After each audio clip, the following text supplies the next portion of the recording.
ពួកយើងខ្ញុំនេះនាំគ្នានៅហាត់ក្បាច់គុណនៅ Asian grocery New កំពង់ស្ពឺ Asian grocery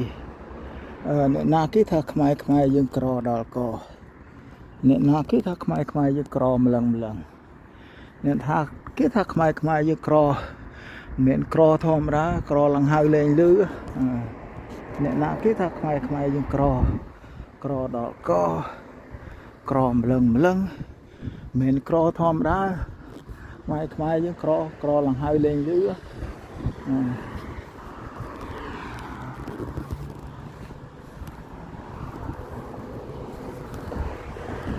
អ្នកណាគេថាខ្មែរយើងក្រ